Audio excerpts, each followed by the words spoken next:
¿Listo? Bueno, ¿qué tal todos chicos y chicas? Muchas gracias por estar aquí en esta conferencia del Seminario Aprender Arquitectura con el arquitecto Juan David Hoyos Taborda. Y voy a comenzar con la presentación. ¿Te gustaría trabajar en Europa? ¿Te gustaría trabajar en las mejores oficinas de Latinoamérica? Lo que buscamos es un trabajo significativo, un trabajo que nos inspire. Y justamente por ese lado vamos en EA Lima. Buscamos empoderar a todas las personas desde un aprendizaje innovador centrado en la curiosidad. El empoderar es algo importante para que puedan encontrar trabajos, que sepan que pueden lograr trabajos soñados o pueden crear sus propios trabajos, sus propias oficinas, del tema que a ustedes más les inspire, sea diseño arquitectónico, diseño de interiores o, o urbanismo y paisaje, o todas a la vez. Y así todos los estudiantes y profesionales jóvenes podamos, bueno, profesionales de arquitectura podamos lograr nuestros objetivos y expandir nuestro potencial al mundo. Por eso creamos el curso concurso 1 para prácticas profesionales en Francia, en Patos Lefebvre Architectes. El año pasado ofrecimos prácticas por 6 meses en español, pagado en euros y a distancia. Y Diana y Hugo ganaron. Tienen que estar 6 meses y llevan 7 meses allá. Bueno, a distancia, ¿no? Y van a continuar todo el año. Así que su premio fue más allá de lo que pensamos. En el curso concurso 2 nos expandimos, también ofrecimos prácticas en Patos Lefebvre Architectes, pero también estamos ofreciéndolo en Aldaba, en Santiago de Chile, una oficina de Chile, Taller General y Rama Estudio, que son oficinas increíbles de allá de Ecuador, de Quito. ¿Y cuántos ganadores hubieron en estos, o tuvimos, cuántos ganadores tuvimos en estos concursos? Pues ya saben de Hugo y Diana, pero también Pedro y Steve ganaron prácticas. Pedro está en Quito con Taller General, ya está a punto de regresarse después de 6 meses de prácticas. Y Steve está en Lima también con otro arquitecto, Marco Samaniego. Pero también Brenda, Naomi, Max, Raúl, Malú también fueron ubicados, nos hemos ubicado en oficinas y también han trabajado como colaboradores nuestros en EA Lima. Así que la idea es que más personas ganemos. Y no solo ellos, sino también nosotros. Como dice Juan David, todos ganamos aprendiendo eh, algo o mucho de los demás. Aquí en el curso concurso, en el modelo de aprendizaje, no somos profesores propiamente dicho, sino somos facilitadores, que facilitamos el camino. Y a la vez somos facilitados por sus propios aprendizajes que ustedes nos traen. Y bueno, nos divertimos en el camino mucho, es la idea, ¿no? En el concurso 3, vamos a presentarlo mañana. Los invito a que participen a todos ustedes el evento de lanzamiento, pero les voy a adelantar que vamos a ofrecer prácticas en urbanismo y paisaje en Medellín, Colombia, con el arquitecto Juan David Hoyos, que está aquí justo. Entonces los invito mañana a que participen y conversemos con Juan David, con nosotros, el equipo de Lima, que sepan cuáles son los requisitos y cuáles son las formas de participar y qué es lo que pueden hacer para ganar estas prácticas profesionales. Creo que hoy día vamos a ver la obra de Juan David y de su oficina Land, así que los que están aquí van a aprovecharlo mucho. Creo que dejo pasar a alguien. Ya. Otra vez volvemos a esta palabra aprendizaje. El aprendizaje nos interesa mucho. Nuestro modelo no es modelo educativo, sino es modelo de aprendizaje. La diferencia radica en que la educación, la palabra, quiere decir tomar de la mano, guiar de la mano. Mientras aprendizaje quiere decir tomar con tu mano, aprender. En la educación pues, podría ser pasivo, pero el aprendizaje siempre es activo. La educación es buena también, o sea, es algo que ha llegado a muchas partes del mundo, a mucha gente, a millones de personas. Sin embargo, sin el aprendizaje no se puede realmente profundizar en los saberes y los conocimientos. Y para profundizar, para tomar con tu mano necesitas desarrollar tus propias curiosidades personales, actitud para hacerlo. Es por eso que en el seminario Aprender Arquitectura investigamos sobre los aprendizajes de cada uno de estos arquitectos latinoamericanos. Y lo que buscamos es entender cómo a través de su obra ellos aprenden arquitectura. Y bueno, también así nosotros hacer un espejo y entender cómo nosotros podemos aprender arquitectura para ser mejores profesionales. La conferencia de hoy es con Juan David Hoyos Borda, de Medellín, arquitecto de Medellín. Comienzo la presentación. David Hoyos es arquitecto colombiano, estudió en la Universidad Pontificia Bolivariana de Medellín, Colombia, donde actualmente es docente. Reconocido por su obra Parques del Río Medellín, donde obtuvo el premio Carl Brunner año 2020 en la 17 Bienal Colombiana de Arquitectura y Urbanismo, en la categoría de Diseño Urbano y Paisajismo, y como también el premio Prix de l'Innovation Urbaine Le Monde Cities de París, Francia, año 2019 en la categoría de Urbanismo, y el World Architecture Festival WAF 2018 en Ámsterdam, en la categoría Future Project of the Year 2018. Juan David Hoyos, a través de una práctica abierta y colectiva con arquitectos, urbanistas, paisajistas, biólogos, entre otros profesionales, el arquitecto Juan David Hoyos propone soluciones y proyectos que integran el territorio del ser humano y los ecosistemas con el paisaje. Así que quiero comenzar con Juan David haciéndole estas preguntas que siempre hacemos en estas conferencias del seminario. Son 3 preguntas eje. La primera es, ¿recuerdas la primera experiencia que te acercó a la arquitectura?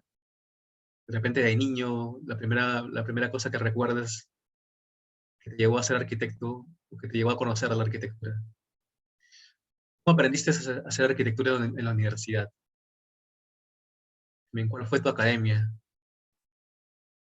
Y finalmente, ¿cómo haces arquitectura hoy? Comenzamos, Juanda. Listo.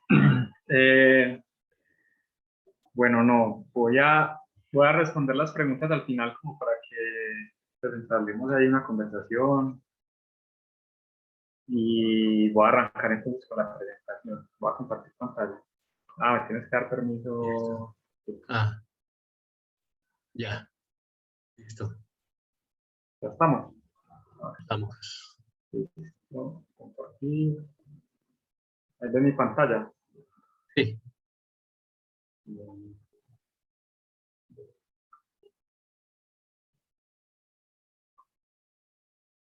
Listo. Entonces, les voy a hablar de Parques del Río. En relación a un proceso de reconciliación con el agua, pues con nuestros frentes de agua que han sido tan importantes para el crecimiento o para el asentamiento humano. Realmente, digamos que los seres humanos no podemos existir sin agua y todos nuestros asentamientos, casi todos nuestros asentamientos han sido alrededor de cuerpos de agua. Entonces les voy a hablar de 2 proyectos, Parques del Río Medellín y Parques de la Torura, que es el municipio que queda muy cerca de Medellín, que se llaman Tres Ríos. Es muy interesante porque son 2 proyectos que están en ríos, pues en una quebrada, y que son contextos completamente diferentes, municipios completamente diferentes. Entonces aquí les hago pues como un contexto rápido. Nosotros estamos ubicados al final en la parte superior pues, de los paisajes andinos, la cordillera de los Andes. Nosotros, digamos que en Colombia esta cordillera se bifurca y se abre en tres ramas, que es la cordillera occidental, central y oriental. Y esto genera una particularidad en nuestro territorio. No sé si aquí lo alcanzan a ver acá arriba. Entonces, digamos que muchas de nuestras ciudades se asentaron sobre esta gran cordillera. Y aquí vemos entonces Medellín. Todo esto, ¿ustedes están viendo mi cursor? O, Sí, sí lo vemos. listo. Entonces, bueno, aquí como ven, nuestro territorio todo en América se comparte a través pues como de este paisaje andino, que es una cosa pues que tenemos todos como en relación. Obviamente en cada punto pues tiene unas condiciones específicas y particulares, pero al final hacemos parte pues como de todos estos paisajes andinos. Y aquí vemos entonces, esto es Medellín, hace parte de un área metropolitana que se llama el Valle de Aburrá. Pues nosotros estamos en un valle, se llama el Valle de Aburrá y está conformado por 10 municipios. Medellín queda aquí en esta zona, es la zona central. Y si ven este puntico acá arriba, esto es Entre Ríos. Todo esto es una represa y vemos cómo entonces a través del agua todo se empieza a conectar. Entonces aquí vemos también como en esta imagen, que es muy interesante porque vemos ese contexto particular de cada uno. Esto es Medellín, que tiene una población alrededor de, solo en el área de Medellín, de 2,5 millones de habitantes, y en el área metropolitana más o menos 4 millones. Y estamos en una altitud de 1495 promedio, pues, metros sobre el nivel del mar. Entonces tenemos una ciudad pues con un clima muy, como le decimos nosotros, muy sabroso, muy cálido. Es la ciudad de la eterna primavera, porque aquí obviamente no tenemos estaciones, sino que son estaciones pues de lluvia, pero es un clima bien interesante donde la vegetación pues y la vida en la calle se puede dar muy bien. Y luego pasamos a Entre Ríos, que es un municipio que tiene una población en la zona urbana alrededor de 5.000 habitantes y en la zona rural de otros 5.000, o sea que tiene todo el municipio más o menos 10.000 habitantes. Y aquí vemos pues otro contexto completamente diferente, una altitud de 2.380 metros sobre el nivel del mar, lo que hace que sea un municipio frío y que tenga otro piso térmico. Entonces aquí vemos pues como todo este es el río Medellín, por acá, y esta es la quebrada La Torura, que pasa por la mitad de este municipio. Entonces son dos proyectos que trabajan sobre estos frentes de agua, pero con particularidades completamente diferentes, con necesidades completamente diferentes y presupuestos completamente diferentes, pero abordando, digamos que, una misma oportunidad sobre el territorio, que es volver a pensar en nuestras fuentes hídricas. Entonces aquí vemos la geomorfología de esta zona. Básicamente, nuestras cordilleras son hídricas. Nosotros el Valle de Aburrá lo llamamos como si fuera un valle hídrico. Si ven acá esta imagen, esta es como la mancha urbana, este negrito, y estas son las quebradas y escorrentías que tiene Medellín. O sea, solo quebradas tenemos alrededor de 54 quebradas solo en el ámbito de Medellín, y si ven esto, pues es un valle completamente lleno de agua. Este es el modelo territorial, que es lo que busca, digamos que la planificación de Medellín actualmente. Ustedes ven aquí la geomorfología del valle. Es un valle estrecho y alargado, y si ven Medellín ya crece y colonizó casi todas sus laderas. Esto ha generado muchos problemas porque es muy difícil llevar sistema de transporte público, es muy difícil llevar acueducto, es una ciudad desbordada y digamos que le ha dado mucho la espalda al río. Si ustedes ven aquí el río es como una gran oportunidad. Tenemos sistema de transporte público masivo, es la zona más plana de la ciudad, donde se podría generar pues como una renovación urbana alrededor de esto. Entonces la estrategia de Medellín es, pues vamos a mirar al río no solo como un parque, sino como un proyecto de renovación urbana. Entonces digamos que esto es súper interesante. Y si ven aquí, este es un pico, esto es Entre Ríos. Digamos que uno ya sube toda la ladera y llega a esta zona. Entonces si ustedes ven aquí, vemos pues un territorio que también tiene mucha agua y tiene una particularidad, y es esta represa, que es la que nutre de agua al 70% del Valle de Aburrá. Entonces voy a arrancar contándoles sobre partes del río Medellín, cuál ha sido pues como este proceso que hemos tenido durante estos años. Esta es una imagen de nuestro valle. Aquí pueden ver pues cómo el río realmente se volvió como una fractura para nuestra ciudad. Si ustedes ven, pues aquí esta ciudad es completamente diferente al otro costado, y básicamente esto se ha dado por el río se volvió un elemento de infraestructura. Entonces se volvió un elemento de infraestructura vial, como ven aquí unas grandes avenidas, y un sistema de movilidad masivo que es el metro. Toda está la línea del metro, y si ustedes ven en este punto, la ciudad está completamente aislada del río, casi que cruces transversales no hay, se han dado a través del metro, pues a través de las estaciones del metro, y conectar las dos bandas es muy difícil. Solo tenemos algunos puentes vehiculares. Esta es la zona norte pues, de Medellín, y aquí vemos otra problemática, y es cómo la ocupación del suelo, la construcción informal y ocupar todo el territorio sobre nuestras fuentes hídricas, pues mira, ha generado muchos problemas y aquí vemos cómo la ciudad incluso en estos puntos ha invadido toda esa llanura aluvial del río, como toda esa zona de inundación, lo que ha provocado pues que el río se haya tenido que intervenir y modificar de muchas maneras, incluso actualmente se sigue modificando. Entonces aquí vemos pues como una problemática general de la ciudad, así sea en otros barrios de estrato más altos, pues en Colombia tenemos estratificación también de zonas, hay zonas de estrato 6 y zonas de estrato 1, las zonas de estrato 1 son las de más bajos recursos y las zonas de estrato 6 de más altos recursos. Entonces, aquí estamos en una zona de estratos bajos, pero esto pasa, es una condición que pasa en todo el río Medellín. En estratos altos también se ocupó, digamos que todo el territorio y hay una muy poca relación con el río. Para esto es bueno mirar también un contexto histórico. Aquí vemos, esta es una foto del Valle Aburrá y del río Medellín más o menos en el año 1900. Aquí vemos pues donde el río Medellín todavía tenía sus meandros. No sé si saben qué son meandros, pero los meandros pues son esas curvaturas que dan los ríos o los cuerpos de agua mientras van bajando por una montaña, cuando van bajando por estas pendientes. Ellos tienen unas curvaturas naturales y tienen unas playas y unas zonas de muy grandes. Entonces, básicamente esto era el río Medellín aproximadamente en 1900 y aquí vemos pues como los ríos siempre han sido pues como esa identidad súper importante de la que siempre hemos hablado. Este es un escrito de Tomás Carrasquilla. Él dice, pero, oh río manso y hospitalario, lo que es gente, no volverás a remojar junto a tu villa. La edificación urbana ha invadido tus dominios y los trenes ferroviarios que pasan por la cara. Digamos que desde esta época se ha empezado a hablar y se ha empezado a visibilizar un problema del cual, digamos que ya han pasado 100 años y seguimos cometiendo los mismos errores. Entonces, siempre es bueno mirar la historia para entender un poquito qué es lo que ha pasado.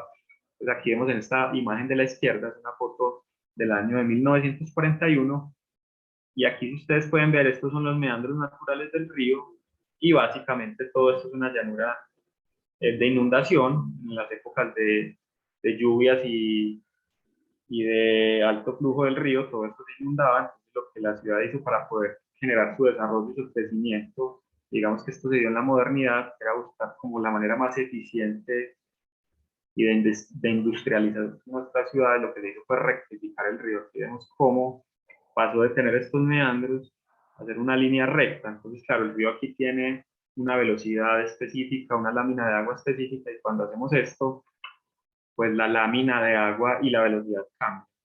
Entonces, se inició con esa rectificación. Aquí vemos a la derecha pues una foto de cómo se empezó a rectificar el río, pero esto empezó a traer otros problemas diversos que fueron, bueno, aquí no tengo la imagen, me pasó, pero digamos que el río vuelve a buscar eh, su recorrido natural y lo que empezó fue a socavar y a tumbar todos estos taludes. Entonces, básicamente lo que hace la ciudad es canalizar todo el río completamente. Aquí vemos una imagen de 1954 y vemos cómo Medellín busca ese modelo de la modernidad, de ser una ciudad industrializada, donde los ríos se canalizaban y casi siempre se ponían las autopistas principales, que lo que buscan siempre es conectar de un punto A un punto B, pero realmente es una mirada pues solo como desde un punto de vista ingenieril, y lo que buscamos ahora, digamos, con la ciudad es tener muchos actores en muchas disciplinas que puedan aportar en todos estos procesos. Entonces aquí vemos cómo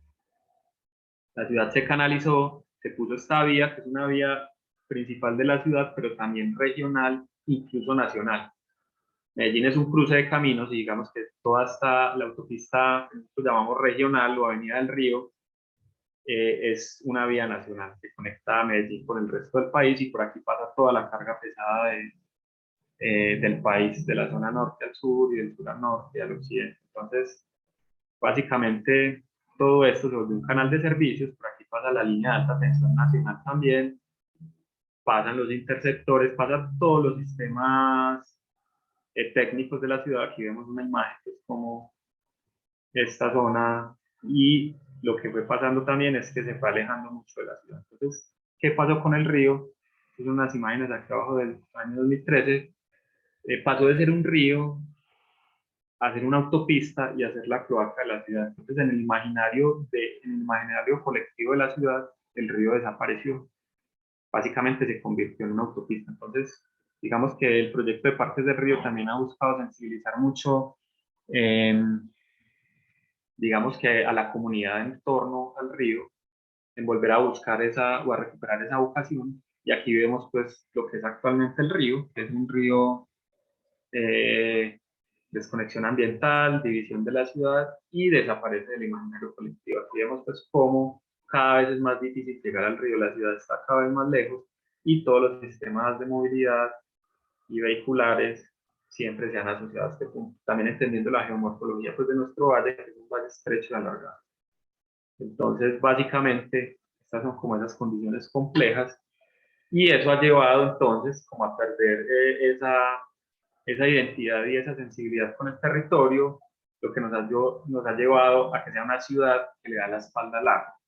Entonces aquí vemos cómo hemos tratado nuestras quebradas, básicamente las hemos canalizado completamente y las hemos llevado, digamos que, a su máximo en cuanto a capacidad, o sea, las hemos casi que ahorcado y eso ha generado muchos problemas de inundación y de familias afectadas, obviamente porque están sobre las quebradas. Y aquí vemos también entonces, un río que se contamina, un río que a nadie le importa, es un río que desapareció del imaginario colectivo de la ciudad, también es un río que se ha contaminado. Entonces digamos que a partir como de todo esto, EPM también es una empresa que se llama Empresas Públicas de Medellín, lleva varios años haciendo un gran esfuerzo en recuperar el río, pues en recuperar.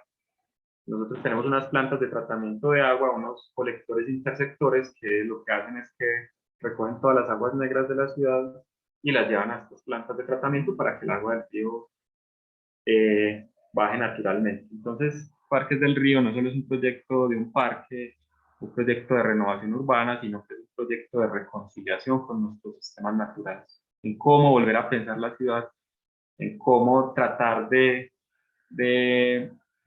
mitigar estos problemas que ya hemos hecho, pero en cómo intervenir las nuevas zonas que aún no se han intervenido y que tienen gran potencial para no seguir cometiendo los mismos errores. Entonces aquí vemos, esto es el Medellín Valle de Aburrá en el año 2013, este año salió un concurso público internacional para contratar los diseños del plan, el plan maestro de Parques del Río y los diseños de la primera esta fue nuestra imagen de ciudad, digamos que fue la visión del concurso nuestro, que era volver a reconciliarnos con este sistema, aprovechar que estamos en el trópico, aprovechar esto para generar un gran parque botánico, como aprovechar, digamos, el mismo río para generar esa reconstitución del paisaje, esa conectividad ecológica, pero también para volver a dar esos espacios públicos y verdes a las personas. Entonces, digamos que esta fue la visión que nosotros llevamos en el concurso. Realmente en Medellín también ha pasado como a un boom muy grande de centros comerciales, la gente se va a un centro comercial, se encierra completamente y nosotros tenemos la oportunidad realmente de estar en la calle todo el tiempo. No tenemos estaciones, no hay nieve, el verano no es pues ese calor horrible, entonces digamos que tenemos la oportunidad de poder utilizar nuestros espacios públicos durante todo el año. Esto es también una gran oportunidad y realmente eso es lo que tratamos de plasmar en el concurso, pues como en esa visión de ciudad. Y para esto nosotros lo consolidamos en 4 estrategias, eran estrategias muy sencillas. La primera, el río como eje estructurante del espacio público urbano. La segunda, integración transversal de la ciudad. La tercera, restitución ambiental del territorio. Y la cuarta, la recuperación de la memoria del agua. Y esto como acercando otra vez la gente al río, llevándola a ver qué es lo que ha pasado con él, cuáles han sido sus problemáticas. Y entonces para esto nunca nos salimos de estos 4 criterios, lo hicimos en el concurso y también en el desarrollo del proyecto. Entonces, digamos que con estos 4 ejes pues, que trabajamos toda la propuesta. Aquí vemos entonces, nosotros desarrollamos un plan maestro, este es el plan maestro, este es el ámbito de Medellín. Por aquí queda la Guacatala en la zona sur, y por aquí queda la autopista Medellín-Bogotá. Esto tiene más o menos una extensión de 17 kilómetros, con estos dos brazos, que es la Quebrada de Iguaná, la 33. Nosotros tenemos 3 cerros tutelares al interior de la ciudad: Cerro Nutibara, Cerro El Volador y Cerro La Somadera. Entonces también se conectaba con esos 3 grandes núcleos que están quedando muy aislados, para generar como esa reconstitución también del paisaje y esa conectividad ecológica de estos 3 cerros. Y por otro lado, pues también, digamos que estas son unas grandes autopistas que conectan a Medellín con el resto del país.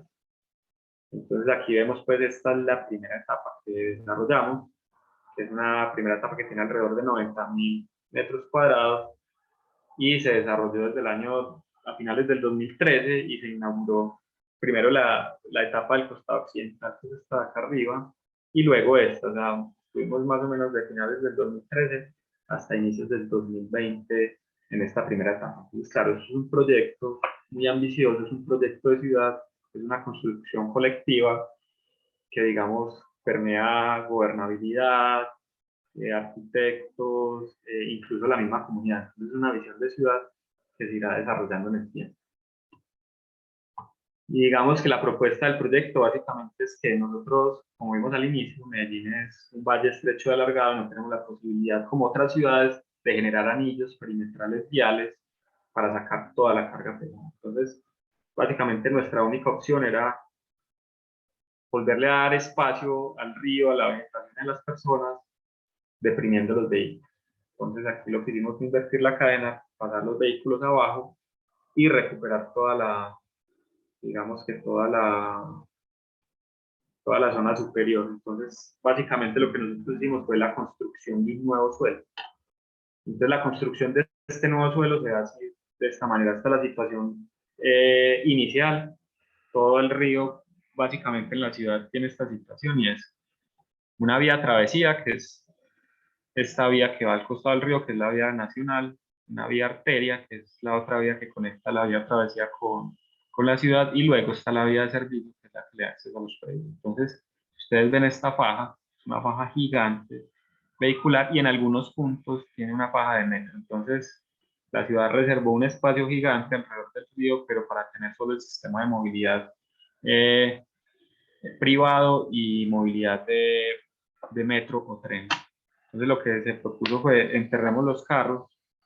Es una infraestructura muy pesada, muy compleja. Enterrando los carros, digamos que para hacer esto se tuvo que hacer una inversión muy compleja. Estos son como ese sistema constructivo donde tuvieron que hacer una excavación de unas pantallas que tienen una profundidad de 15 metros, refuerzos, vaciados de unas vigas condensadas. Estas vigas tienen 2 metros de altura, luego una excavación controlada y construir todo esto.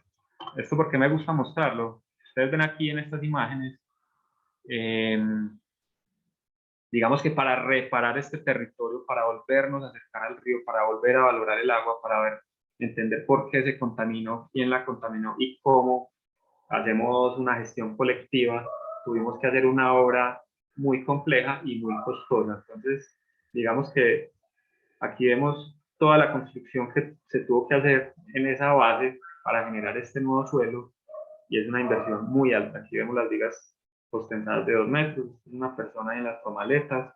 Aquí vemos las almejas excavando para las pantallas. Aquí vemos pues los refuerzos que lleva esto, todo eso para poder generar este parque y generar una conectividad entre ambos lados. Aquí vemos, esta es una foto de obra cuando se está construyendo y la primera etapa, el costado occidental, que también se tuvo que construir en 2 etapas, porque si se construía todo completo colapsábamos la movilidad de la ciudad. Y pues esto también, digamos que las obras generan muchos problemas en la ciudad, pero tampoco puede ser un colapso total. Entonces primero se construyó un costado y luego el otro. Aquí vemos pues cómo la ciudad está completamente desintegrada del río, es un sistema de movilidad netamente. Y aquí vemos cómo, enterrando todo el sistema vehicular, nos volvemos a acercar al río, volvemos a generar una reconstitución del paisaje y a renovar nuestro suelo. Entonces, todo este esfuerzo, digamos que se tuvo que invertir aquí para reparar este suelo. Entonces, el mensaje también es: hay zonas que todavía en Perú, en muchos lugares del mundo donde todavía no se tienen que hacer estas inversiones tan complejas y donde podemos darle una mirada a nuestras fuentes hídricas de otra manera. Pues hay muchas cosas que están a tiempo todavía de resolverse. Y luego, entonces, de la construcción de todo ese suelo, lo que se hace es un lleno de 1,5 metros de tierra para tener las condiciones de siembra y de parque en esta zona. Obviamente, siempre tratando de tener un control visual para hacer espacios públicos seguros. Y luego esto ya nos permite pues tener ese parque encima, pero todo el esfuerzo para tener este parque es un esfuerzo gigante y muy costoso, es un esfuerzo para reparar, digamos que, y mitigar todo este daño que hemos hecho.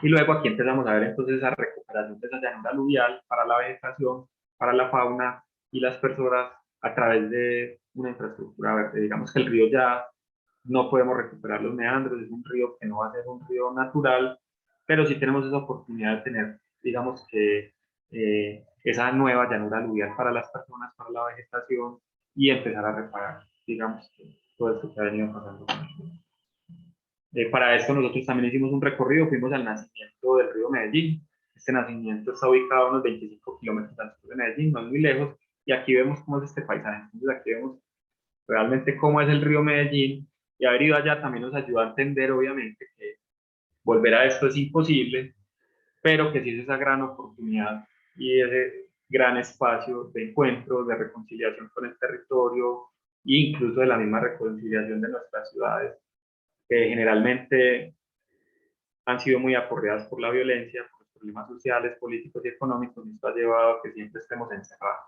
Entonces los parques se cierran, los parques tienen rejas, entonces digamos que estos parques que están bien conectados, que generan, digamos que volver a tejer la malla urbana, que no son residuos viales, lo que hacen es que generan una reconciliación también con el territorio y con los espacios públicos. Porque algo que nos pasaba a nosotros cuando hacíamos talleres participativos y algunas socializaciones con la comunidad antes de construir el proyecto, la gente le tenía mucho miedo a este parque y nos decía como, no hagan eso por favor, eso va a ser un dormidero de gamines, van a vender droga, van a robar. Entonces digamos que también estos proyectos, desde que tengan una buena estructuración y que realmente complementen el tejido urbano y tengan vocación, se vuelven una reparación también y una reconciliación de las personas con el espacio público que tanto miedo le tienen. Entonces, digamos que es un proceso muy interesante y aquí lo que hicimos nosotros también fue como hacer una investigación y el paisajismo lo que hicimos fue tratar de recrear, pues como de recrear un bosque natural. Este esquema que ven aquí es de esta fuente Zimmerman, Astrid, edición Constructing Landscape 2, por si lo quieren consultar, pues es un libro muy interesante. Y de ahí sacamos esto, que en lugar de plantear distancias mínimas para las siembras de la vegetación y referirnos a unos lineamientos únicos provenientes de un manual de silvicultura que tenemos nosotros en Medellín, que plantea que aquí los árboles se siembran cada 6 metros y solo hay como 30 tipos de especies. Cuando uno diseña un parque de esta magnitud, puede sembrar 30 tipos de especies y tener cada 6 metros, pues lo que hacemos es un monocultivo y realmente no estamos generando nada. Entonces, a través como de estas investigaciones, con el equipo paisajista, con los forestales, pues pudimos encontrar esta estrategia de generar sucesión y asociación de especies. Esto lo que nos permite es tener unas especies pioneras que se siembra, que son especies que crecen más rápido, y unas secundarias que se demoran más en crecer, pero son más longevas. Digamos que en el tiempo es un paisaje cambiante. También miramos mucho el jardín en movimiento de Gilles Clement, en cómo también se puede ir recuperando el suelo. Entonces, digamos que a través de estas estrategias planteamos todo el paisajismo y en relación a esto, lo que hicimos fue entonces hacer algo muy juicioso y fue dividir el suelo. Miren que son estrategias muy sencillas, pero que generan alto impacto, ¿no? A veces siempre trata de buscar como ideas muy complejas, ideas salidas de otro lado, y a veces no entendemos ni siquiera el propio contexto o el propio lugar donde estamos insertando los proyectos, y esto pues trae otra gran cantidad de problemas. Entonces lo que hicimos fue dividir el suelo en franjas. Teníamos una franja de borde de río, otra franja sobre esta estructura o soterrado, una franja de terreno natural y una franja de borde de río. Esto nos daba unas condiciones particulares para las siembras, lo cual nos ayudó pues también como a tener unas asociaciones de especies que se iban relacionando entre ellas, pero que iban cumpliendo unas funciones específicas para cada tipo de suelo. Entonces, sobre el soterrado, que tenemos 1,50 m de tierra, son unas especies que sus raíces no sean pivotantes, sino que sean más aparasoladas para que aguanten más los vientos, porque no tienen tanta profundidad. Son especies que no van a crecer más de 15 metros de altura. Entonces, digamos que todo esto empieza a ayudar a generar, digamos que, unos tipos de asociaciones de especies, y ahí, digamos que dividir el suelo también nos ayuda en eso, a tener tipos de especies y a poder programar el espacio público, la programación del espacio público a través de la vegetación también. Entonces, digamos que uno tiene un claro de bosque en alguna zona, el claro de bosque también es un espacio de encuentro, un espacio donde la gente puede hacer picnic, jugar, otras zonas más densas, que tienen unos recorridos elevados. Entonces, también la vegetación no es solamente de conectividad ecológica o decorativa, sino que realmente hace parte integral de los proyectos de espacio público y sobre todo los parques, porque son la manera también de programarlos. Y aquí entonces nosotros lo que hicimos fue tener 150 tipos de especies, tratar de tener especies nativas, especies que estaban en vía de extinción, y llevarlas al parque. Porque nosotros, por las talas que hicimos en este proyecto, por cada tala que hacíamos, teníamos que sembrar 7. Y en el mismo lugar, no es como que si talábamos un árbol, sembrábamos en otro lugar, sino en el mismo sitio 7. Obviamente nosotros, para hacer el túnel, tuvimos que talar algunos árboles, pero en esta zona básicamente había cauchos, eucaliptos y mangos, pues eran muy poquitos tipos de especies, y lo que hicimos ahora fue traer alrededor de 150 especies. Y esto pues obviamente que tiene que ver también con la conectividad ecológica, y son las especies menores que son muy importantes, porque es por donde van todos los animales rastreros, todos los insectos, y esto genera una diversidad súper interesante. Pues con esto se empieza a completar ese sistema. Aquí vemos pues esos planos como eran, unos planos muy bonitos, porque son, digamos que esas manchas de colores en relación a todas estas especies que se van sembrando. Entonces, si ustedes ven, digamos que con esto mismo se programa el suelo. Aquí se ven que son zonas más densas, que no son de fácil acceso. Aquí vemos otras zonas que son más permeables, que son más para el uso de las personas, y digamos que a través también de la vegetación podemos programar el espacio público. Esta es la planta ya final, pues como con las especies mayores, con lo que esperamos que sea el futuro. Obviamente los parques al inicio siempre son muy áridos, porque obviamente sembramos árboles, y esto es un proceso de construcción en el tiempo, de crecimiento, y a futuro obviamente pues esto irá cambiando y irá teniendo más sombra.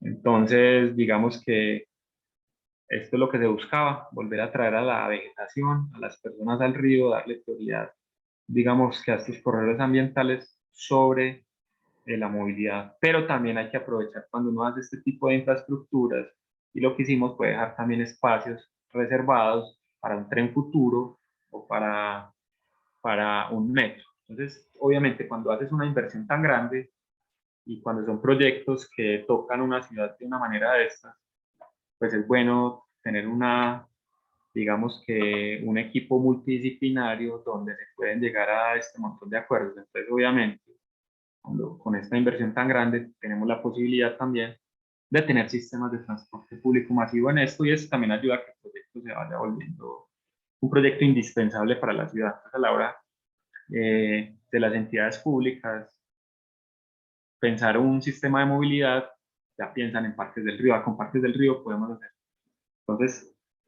hacer otra etapa del sistema de movilidad, y con esto también el proyecto se va volviendo más viable, porque ya no son solo recursos para hacer un parque, sino que se va volviendo un sistema también que integra muchas otras infraestructuras. Entonces, por eso se vuelve una infraestructura verde. Y esta es la planta, pues, como del proyecto. Lo que hace es que en este costado, como el río da una gran fractura en la ciudad, todo este costado es un barrio de vivienda tradicional, el costado occidental, el norte queda hacia este punto aquí, ¿ven? Y todo este otro costado oriental, que es está toda la zona centro cívico de la ciudad. Aquí tenemos el Teatro Metropolitano, el Centro Internacional de Convenciones y EPM. Entonces, claro, esto es un gran frente de ciudad que está completamente es cerrado y aislado todo lo que pasa. Entonces lo que hicimos nosotros con el proyecto fue entender como la vocación de cada sector y armar un circuito de integración, pero teniendo claro obviamente que este costado es un parque más recreativo, digamos que es un parque con unas actividades también más pasivas, y este costado tiene unos módulos de comercio, una activación porque este borde es muy difícil de activar, es un poco más duro para generar, para que los grandes eventos que pasan aquí de ciudad se puedan replicar en esta zona. Y lo más importante del proyecto son estos dos puentes, que son esos dos puentes peatonales, los llamamos puentes parque, son unos puentes de 15 metros de ancho. Lo que hacen es que integran estas dos bandas y generan también conectividad ecológica. Entonces, no solo son un cruce de un lado al otro, sino que también son espacios de permanencia, espacios con vegetación, y que son los primeros puentes de Medellín que tienen esos cruces de fauna, pues, la conectividad ecológica, que es muy importante. Y aquí vemos entonces ya cómo el espacio público empieza a generar este gran sendero, que es un sendero que sirve para muchas actividades, para actividades para actividades pues cívicas de la ciudad, o también para la cotidianidad. Aquí vemos pues cómo la gente se empieza a apropiar de estos espacios, cómo nos volvemos a acercar al río. Es un río que básicamente cuando uno está por aquí es muy interesante porque vuelves a escuchar el río, escuchar el sonido del agua, el viento, y a tener una nueva perspectiva de la ciudad. Entonces digamos que empiezan a pasar todo este tipo de cosas, un proyecto, un parque que la ciudad le tenía mucho miedo. Vemos pues cómo realmente las personas se apropian de él, se reconcilian, se tejen nuevas relaciones, nuevos amores, y aquí vemos cómo este espacio, o estos espacios a los que les tenemos tanto miedo en Latinoamérica, eh, pueden ser espacios de reconciliación eh, con la misma ciudad y con los espacios públicos. Aquí vemos que estas son actividades que pasan generalmente en el parque. El parque cada vez es más activo, cada vez tiene más gente y cada vez eh, digamos que la gente se reconcilia con estos espacios. Aquí vemos pues una plaza de agua, una plaza cívica, vemos pues cómo hay espacio para todos en esta zona, perros, animales. Eh, Aquí vemos entonces también cómo el espacio público que lo construimos, nosotros hicimos, digamos que este sendero es un sendero elevado, es una recta metálica, pero lo que nos permite es, primero, por estar elevado, nos permite una conectividad ecológica por la parte baja. Segundo, al ser en malla, lo que nos permite es que pase el agua y el viento a través de esto. Y se hizo aquí porque era una zona que ya tenía árboles muy grandes consolidados, con unas raíces supremamente complejas. Entonces lo que hicimos fue casi que hacer una estructura palafítica que respetaba eso y que nos ayudaba a consolidar toda esta zona. Entonces digamos que también escoger un material, escoger un tipo de intervención, también tiene que ver pues como con lo que se busca, y siempre pensando en esa programación desde lo vegetal. Entonces aquí vemos también cómo son esos suelos desarticulados, suelos que no están impermeabilizados. Aquí hay una zona de huellas, que lo que permite también es el paso natural del agua, y nos permite pues también tener, digamos que ellas están puestas por gravedad, lo que hacía también era no afectar las raíces de este árbol. Este árbol tiene unas raíces gigantes, y entonces también se trataron de hacer pues como unas intervenciones livianas. Entonces aquí vemos cómo va, todo esto va en relación también al suelo, a cómo recuperarlo y a cómo mantenerlo cuidado. También el mobiliario, digamos que se pensó más allá de un mobiliario que fuera como un soporte de la naturaleza y la vegetación. Entonces los muros de contención, con las bancas, soportan la vegetación. Si ven, casi todas las bancas son muros de contención o algunos gaviones que funcionan entonces para contener la tierra. En otros puntos funciona por gravedad, donde no tenemos que hacer grandes excavaciones, y esto lo que va armando pues también es como ese nuevo paisaje. Y vemos pues cómo realmente lo que era más importante para nosotros era la vegetación más que la misma arquitectura. Entonces son elementos muy sencillos que lo que hacen es resaltar todo este patrimonio vegetal que tenemos. Y los gaviones, por supuesto, que son como ese emblema del proyecto, que son como tener esas, digamos que esas rocas de río, en un río que está completamente canalizado, como realmente esto nos vuelve como a traer esa identidad de los ríos. Y todo lo que tiene que ver con las estructuras o las edificaciones, lo que tratamos de hacer fue estructuras muy sencillas, que la misma, si ustedes ven aquí, esto es una pérgola, pero todo esto es la misma estructura, las columnas, digamos que la arquitectura es la misma estructura, es modular, de fácil construcción, liviana y de fácil mantenimiento. Y básicamente lo que nos interesa también de esta arquitectura es que se hace soporte de estos nuevos ecosistemas y que básicamente, pues, más allá de la arquitectura, lo que sobresale es la vegetación. Entonces aquí vemos pues como esas estructuras pensadas también para las personas, permeables, donde pasa el viento, el agua, hay sombra, y se vuelven pues como unos lugares de encuentro ciudadano súper interesantes. Estas estructuras también las hicimos pensando en que los árboles se demoran mucho en crecer y que necesitamos algunas zonas de sombra para la permanencia del espacio público, porque digamos que un éxito de un parque también es como sus primeros años. Entonces, tiene que ser un parque confortable, tiene que ser un parque donde la gente realmente vaya para que tenga una identidad y una vocación bien fuerte. Entonces, esto es supremamente importante también a la hora de generar estos espacios públicos. Y bueno, todo es un soporte para la vegetación. Aquí vemos pues que toda esta infraestructura siempre está pensando en esto. Tenemos unos aspersores que sirven también para el entretenimiento de las personas, pero sirven también para bajar la ola de calor y a su vez también nos sirve como riego de la misma vegetación. Entonces siempre, digamos que nosotros en Latinoamérica tenemos muy poquitos recursos y lo que tenemos que hacer es cada cosa que hagamos sacarle el 2x1, 3x1, o sea, un proyecto tiene que tener que cumplir 1000 funciones. Y aquí vemos pues esos espacios grandes de encuentro con detalles sencillos y que duren en el tiempo, porque también un problema de estos proyectos es el mantenimiento en el tiempo. Entonces, si tenemos muchos detallitos complejos y difíciles, el parque se va a degradar muy rápido. Entonces, también el éxito del espacio público es que sean materiales contundentes, fuertes y que aguanten el uso y el abuso. Aquí vemos pues ya como esta imagen general, cómo se empieza a conectar la ciudad de un costado al otro y vemos también cómo empieza a soportar eventos de ciudad como son los alumbrados del río Medellín, que es algo que ha pasado hace muchos años y que el parque también, digamos, que soporta estas actividades y que eso es muy interesante también porque lo que hace esto es como mantener esa identidad y esa vocación de los lugares. Entonces aquí vemos pues como Parques del Río Medellín en su primera etapa, pues, ya está funcionando y ahí van los árboles de crecimiento. Pues ahora voy a pasar muy rápido por Entre Ríos. ¿Cuánto tiempo nos queda, Arturo? Dale unos 10 minutos, Listo, parece. entonces por aquí voy a pasar muy rápido. Entre Ríos, Parque La Tolura es un proyecto súper bonito porque está en un contexto...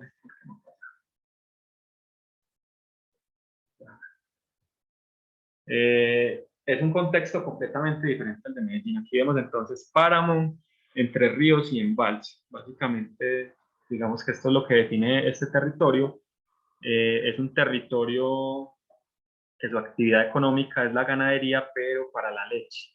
Entonces es un territorio, eh, digamos, que está sobreutilizado. Entonces aquí vemos pues ya este contexto, es un municipio pequeño, que básicamente en esta zona, en la zona urbana, tiene 5.000 habitantes, pero también aquí vemos, esta es la quebrada que pasa más o menos por la mitad del municipio y que ha ido teniendo algunos problemas similares a los del río, pero que todavía, digamos, que tienen mucho potencial para no tener que hacer una inversión de infraestructura tan compleja como la que tuvimos que hacer en Medellín. Pero si esto no se empieza a planificar desde ahora y no se le empieza a dar una mirada, ustedes ven aquí, ya empieza a pasar lo mismo. Vías, calles, puentes vehiculares y cada vez la quebrada está más apretada. Entonces aquí vemos como lo que está pasando en Entre Ríos y es que básicamente es un desierto verde. Ustedes ven aquí, esta es una imagen de Entre Ríos por la sobreutilización del suelo por la ganadería. Lo que ha hecho esto es deforestar mucho el suelo. Incluso miren, todas las fuentes hídricas no tienen ni siquiera un solo árbol. Básicamente todo es pasto y todo está hecho pues pensado en esa actividad económica, lo que ha degradado mucho, digamos que todos esos corredores ambientales, y eso genera pues otro montón de problemas de calentamiento global que tenemos y el territorio antioqueño, pues el departamento ha sido modificado más o menos en un 70% de su suelo para uso agropecuario. O sea, todavía tenemos intacto como un 5% de bosque nativo. Entonces, básicamente tenemos unos problemas muy grandes en relación a eso. Y obviamente está también la vulnerabilidad climática o el cambio climático que estamos afrontando todos, lo que ha llevado a que tenemos que volver a mirar el territorio de otra manera y que tenemos infraestructuras que ya están obsoletas. Entonces esto es bien interesante porque en Colombia tenemos el 50% de los páramos que hay en el mundo. O sea, nosotros tenemos básicamente la mitad de este ecosistema del mundo y estos páramos son casi que unas fábricas de agua, unos productores de agua. Entonces, digamos que es una mirada bien importante porque lo que se tiene que empezar a hacer también a través de todos estos proyectos o del territorio es empezar a sensibilizar a las comunidades, y no solo a las comunidades, sino también a todo el sistema político, porque digamos que ahí, como hemos hablado, las ciudades y los asentamientos humanos se han dado alrededor de fuentes de agua, y digamos que los páramos en nuestro contexto latinoamericano son muy importantes porque son nuestras productoras de agua. Aquí vemos entonces, eh, este es Entre Ríos en este punto. Entre Ríos tiene toda esta zona que se llama el páramo de Belmira, un páramo muy grande, y de aquí baja el agua por Río Grande, que es este río de acá, está la Turura y este río chico, por eso se llama Entre Ríos, porque está, literal, está entre ríos, y esta es una represa, es una gran represa que abastece a toda esta es el área metropolitana de Medellín, que a Medellín, Itagüí, Envigado, Caldas, Barbosa, y todo esto es el área metropolitana que está abastecida por esta represa. Entonces, digamos que también entender estos territorios, entender qué está pasando con la actividad económica, con la deforestación, con los títulos de minería, cómo podemos seguir sensibilizando a la gente a través de un proyecto. Entonces ya vemos pues que el agua siempre está interconectada con todo y que estos ecosistemas son muy importantes.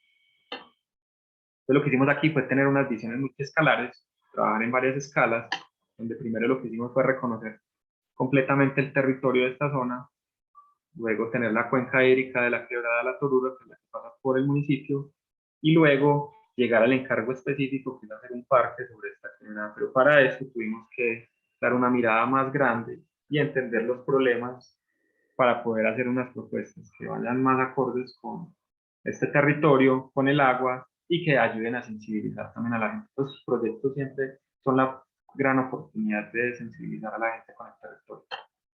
Entonces aquí la propuesta de nosotros era volver a mirar esas fuentes hídricas, pensar en cómo se pueden generar otros sistemas, no satanizar pues como el sistema económico que tienen, sino buscar la manera de darle la vuelta a esto y tener en cómo podemos generar algunos procesos que vayan acordes a este sistema o a esta fuente económica, y encontramos que hay sistemas silvopastoriles que se han dado en otras partes del mundo, y cómo a través pues como de un proyecto de estos empezar a sensibilizar a la gente para empezar a proteger por lo menos al inicio las fuentes hídricas, a reforestarlas, a mantener el páramo y esto irlo bajando de escala. Entonces si lo empezamos a hacer desde el municipio en esta escala pequeña, cómo protegemos las fuentes hídricas, cómo las revegetalizamos, cómo las vamos llevando entonces ya como a la zona rural, cómo empezamos a entender todos estos sistemas hídricos, y todo esto se puede empezar a replicar pues como en otras. Básicamente entonces el proyecto también quedó articulado entre el EOT, que es el plan pues como de ordenamiento territorial de los municipios, donde se le da prioridad al agua, y el municipio se empieza a planificar también principalmente del agua como articulador de la planificación urbana. Entonces, empezar a generar esos pequeños cambios en la herramienta y en la planificación desde la normatividad ayuda a que podamos empezar a pensar nuestros territorios de otra manera. Entonces, aquí vemos pues cómo el municipio creció hacia este costado, en la zona de abajo. La quebrada tenía sus meandros naturales, y por las presiones urbanas, la necesidad de crecimiento, lo que hizo el municipio fue rectificar la quebrada. Y vemos cómo rectificaron la quebrada y pudieron generar todo este desarrollo en el otro costado. Entonces aquí se cometió un error que fue rectificar y cambiar, digamos que la velocidad del agua, sus meandros naturales, y esto siempre lo que hace es que el problema se refleja en otro lado, obviamente en este punto, pero está generando otros problemas de socavación en esta zona. Entonces aquí vemos pues lo que se hizo. Se rectificó la quebrada, eso fue en el año 2004 más o menos, y empezaron a construir en este borde. Entonces la quebrada antes tenía sus meandros por acá, y actualmente entonces es una quebrada que en este punto va en línea recta, y la ciudad ya llegó hasta acá. Entonces ya no tiene ni su espacio de inundación, ni sus meandros naturales, y cada vez está más colonizada por el hombre. Y aquí vemos, esto es un hospital que hicieron hace poquito, en el 2019, donde tampoco tuvieron en cuenta el sistema hídrico, y aquí hay un problema gigante porque el hospital está, todo esto se está socavando y posiblemente se pueda caer. Entonces aquí hay que hacer también una obra de ingeniería muy compleja, un sobrecosto, cuando son obras que se podrían planificar bien y no generar más problemas. Entonces, por eso la planificación, el agua como articulador de la planificación urbana es súper importante, porque evita que a futuro pasen este tipo de cosas. Y aquí vemos entonces como nuestro mayor reto dentro de este proyecto era básicamente esto, y es cómo toda esta zona se está inundando y cómo se está generando pues como una problemática en el municipio. Aquí vemos que la cota de inundación es muy fuerte en este punto, y esto nos empezó pues como a llevar a algunos estudios y a pensar entonces en cómo íbamos a desarrollar eso. Pero antes de eso lo que hicimos también fue hacer un trabajo con la municipalidad, con la comunidad y con el equipo técnico. Digamos que eso también es muy importante en todos los proyectos, porque lo que hace esto es que empieza a generar una discusión ciudadana. Esta discusión ciudadana lo que hace es que la gente se pregunte qué van a hacer ahí, por qué, para qué, yo cómo participo, y que se apropien de eso. Entonces, hicimos varios talleres participativos con diferentes actores, con con todos los grupos comunitarios constituidos, con los concejales, talleres abiertos con la comunidad, con las juntas de acción comunal, visitamos la ruralidad, hablamos con los actores ambientales, municipalidad, técnico, ciudadano y diseño. Digamos que uno, reuniendo todo esto y visibilizando también como estos procesos con la comunidad, lo que hace es que la gente se vuelve en una participación activa, ya no en una crítica destructiva, sino en una crítica constructiva, que también es muy importante para los proyectos. Al final, pues un parque de estos es para ellos, y básicamente son como sus principales actores. Y lo que hicimos entonces fue hacer un plan maestro de todo esto, porque es un proyecto muy grande, ya si uno lo mira desde este punto, a este punto para un municipio tan pequeño, esto tiene más o menos 1.3 kilómetros, es una intervención muy grande. Lo que hicimos fue dividirla por unidades de actuación, y esas unidades de actuación tienen unos caracteres, pues están caracterizadas, digamos que por la vocación o por lo que pasa en cada una de ellas. Entonces, en esta zona urbana tiene unas particularidades, en esta zona que aún no se ha desarrollado tiene otras oportunidades, y en la desembocadura tiene otras. Entonces, hicimos pues como esa división de unidades de actuación para que también puedan ser vinculadas como al EOT. Y para eso también hicimos, obviamente, una primera estructuración de diseño de paisaje o de vegetación, donde lo que hicimos fue como empezar también a entender unos ecosistemas, y lo dividimos por jardines asociados al agua, jardines productivos, jardines ornamentales y de polinizadoras, jardines de restauración, y unos que llamábamos jardines o joyas de la región. En esta zona obviamente también hay muchas especies que están en vía de extinción, y es cómo podemos generar una reforestación también trayendo esas especies nativas que están en vía de extinción al proyecto o al parque. Entonces, digamos que así en un proyecto de estos se empieza a generar una reconstitución del paisaje. También empieza que una comunidad como es la de Entre Ríos empieza a tener una relación diferente con su territorio y con su paisaje natural, que ya hemos visto que que es bastante fuerte porque básicamente es un desierto verde. Entonces, un proyecto de estos también sirve para generar como esa sensibilización. Y aquí entonces empezamos con el proyecto. Lo principal aquí es la mitigación del riesgo con el agua. Vemos pues lo que está pasando al rectificar la quebrada. la quebrada ha buscado su cauce natural y lo que ha empezado a pasar es que se está socavando y se están derrumbando todos los bordes de la quebrada. Aquí vemos pues como las pequeñas infraestructuras que tienen constituidas, pues aquí tienen una pista de trote, obviamente al haber rectificado la quebrada, lo que está pasando es que todo se está cayendo. Entonces, claro, a uno construir un parque en esta situación es muy complejo porque la inversión que haga uno de infraestructura en esta zona, pues obviamente se va a ir. Entonces de ahí nace pues la primera, como la primera directriz súper importante y es cómo el parque puede ser una mitigación también como esto que está pasando. Y obviamente aquí tenemos muy poquito presupuesto. Parques del Río costó las dos etapas más o menos 500, 600 mil millones de pesos. Para este parque tenemos 8 mil millones. O sea, digamos que los presupuestos son completamente diferentes, entonces aquí nos toca como unas 600 actuaciones mil más. millones de pesos son como 600 millones de soles, me parece. No sé en soles, pero en millones de dólares. Bueno, el dólar ahora está muy alto en 150. Colombia, pero cuando lo hicimos era como 600, a ver si son como, yo le pondría unos 150 millones de dólares. Ujú. Ahora, pues, pero en la época que se hizo era un poquito más. Y aquí tenemos 8 mil millones, un poquito menos. Si uno lo mira ahora, son como 1,5 millones de dólares o 2 millones. Entonces, la diferencia pues es muy grande ahí como en relación a eso, en los presupuestos. Entonces, aquí las actuaciones tienen que ser más puntuales, más estratégicas y de bajo costo, pero que impacten mucho. Entonces, aquí lo que hicimos fue hacer un estudio hidrológico muy bien hecho y muchas modelaciones. Y entre esas modelaciones nos dimos cuenta que estos puentes ya cumplieron su vida útil, sobre todo este, que cuando la quebrada se crece, como ven aquí, él se vuelve una represa. Y eso lo que ha hecho es que entonces él se vuelve una represa y ya se llevó una casa en este punto.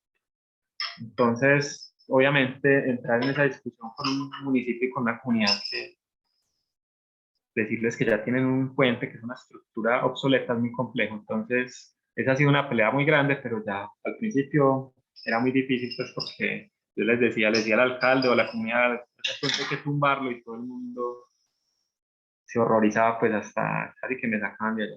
Pero bueno, son peleas que hay que dar porque obviamente es un riesgo grande para esta comunidad. Entonces, obviamente, esto hay que sustentarlo con estudios. Yo no soy hidrólogo, pero digamos que por eso estos proyectos tienen que tener, no pueden ser diseñados solo por un arquitecto, un urbanista, sino que son equipos multidisciplinares donde hay muchas profesiones. Y por eso a mí me gusta trabajar con muchas otras profesiones, porque realmente hay otros puntos de vista los que uno no cae en cuenta ni siquiera. Entonces aquí con estos estudios, que es la manera también de convencer a la comunidad y al alcalde, es donde nos mostraban pues que esta infraestructura ya era obsoleta y que estaba generando una inundación muy grande y muy compleja, y que construir un parque ahí en esas condiciones realmente no valía la pena, porque lo que íbamos a hacer era una mala inversión de los recursos públicos y que en cualquier momento, obviamente una crecida del parque, un represamiento en este punto, se iba a llevar todo el parque. Pues básicamente a través como de estudios, de investigar bien y de tener muy argumentadas pues, como las propuestas de la justificación, se puede llegar como a un acuerdo. Entonces, básicamente, este puente ya cumplió su vida útil y es un puente que básicamente para poder hacer el parque aquí hay que tumbarlo. Intentamos reciclarlo, pero básicamente es un puente que es un peligro para esta comunidad. Entonces aquí ven pues como todos los estudios hidrológicos, hicieron muchas modelaciones y estas modelaciones nos llevaron también a... Aquí ya había un problema, la quebrada se rectificó, entonces el parque lo que hace es moldear esta topografía y el parque se vuelve entonces como esa mitigación de la inundación. Porque actualmente todas estas zonas se inundan, todo por acá, y todas las construcciones las tienen que hacer elevadas como 1,50 m, porque todo esto es inundado. Aquí en este punto, obviamente, como los otros dos puentes no me los dejaron tumbar, todo esto se inunda. Pero digamos que el parque en todo este punto lo que hace es que con el movimiento topográfico y con esa nueva construcción, pues como de esto, lo que hacemos es contener la inundación. Pues aquí esta sería la cota de inundación de los 100 años, donde el parque sirve como mitigación para eso. Y esto lo que nos llevó fue entonces a tener unas actuaciones puntuales, a investigar muy bien y nos dimos cuenta que los puentes existentes, aquí estos punticos, son los generadores de un problema gigante, y es que todo digamos que todos los taludes de la quebrada en estos puntos pues son como una masa de tierra específica, pero cuando llega aquí están los estribos de los puentes, que son, el estribo del puente son, aquí no se ve, pero pues son esas pantallas gigantes donde él llega, y lo que generan estos estribos es que el agua viene acá, viene por esta línea, y en este punto, incluso acá en el levantamiento topográfico se ve, socava esta zona. Entonces, claro, todas las pantallas de los puentes están expuestas, y el agua lo que hace es que se mete allá, y esto lo que genera es como unos remolinos, socava el suelo, los bordes, y el agua empieza a hacer estos choques. Entonces, desde por acá el agua está chocando, y lo que ha generado esto es que se empiecen a caer todos esos taludes, como lo veíamos por acá al inicio. Todo esto se está cayendo porque el agua se va moviendo ya de lado a lado, no tiene su estudio, pues o sea, su cauce natural ya no, pero se había hecho un estudio de rectificación que si iba recto, pues no iba a pasar esto, pero con la socavación en las pantallas lo que se ha generado es que se esté cayendo todo. Entonces, claro, uno construir un parque en un territorio que se está cayendo es una mala inversión. Entonces, lo que hicimos aquí es como entender cuáles son esas actuaciones principales, y en estos puntos entonces se plantean un tipo de intervención.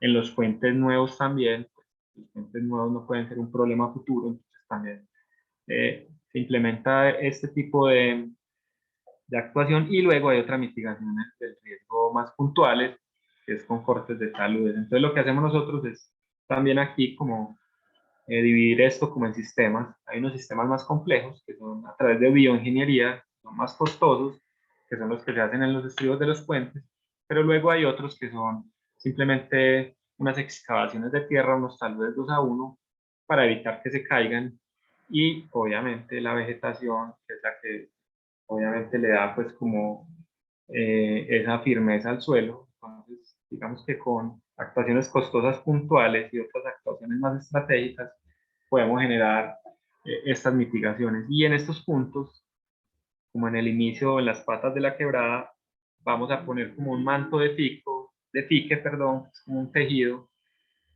Se hace una hidrosiembra y se siembran algunas especies grandes. Esto también nos ayuda a fortalecer el suelo y a que no sean intervenciones muy costosas, porque aquí no tenemos pues como un presupuesto muy elevado. Entonces en los puentes, en los estribos, siempre se plantea completar el talud a través de bioingeniería para que no se lo lleve la quebrada y no tengamos este problema pues de socavación de todo este borde y que se nos caiga el parque.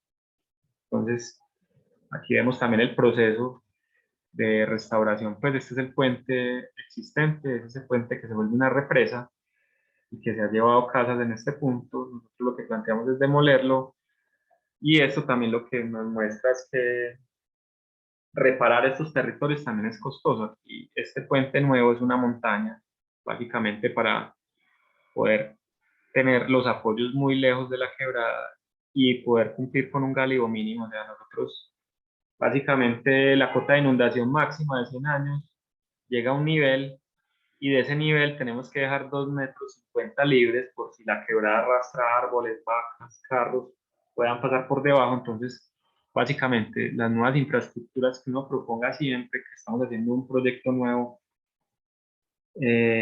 no dejemos un problema futuro. Aquí estos puentes son complejos, son unas montañas, pero resuelven los problemas que pueden haber a futuro. Entonces esta es como esa reparación del territorio, y son puentes que son muy elevados, que básicamente se vuelven como unos nuevos íconos dentro de este municipio, porque van a tener como unas montañitas ahí a ellos. Y son estructuras muy sencillas, muy livianas. Obviamente tenemos muy poco presupuesto, entonces los puentes aquí también son básicamente que la arquitectura es la misma estructura del puente, porque tenemos un presupuesto supremamente corto. Y luego otra cosa que es muy importante de los parques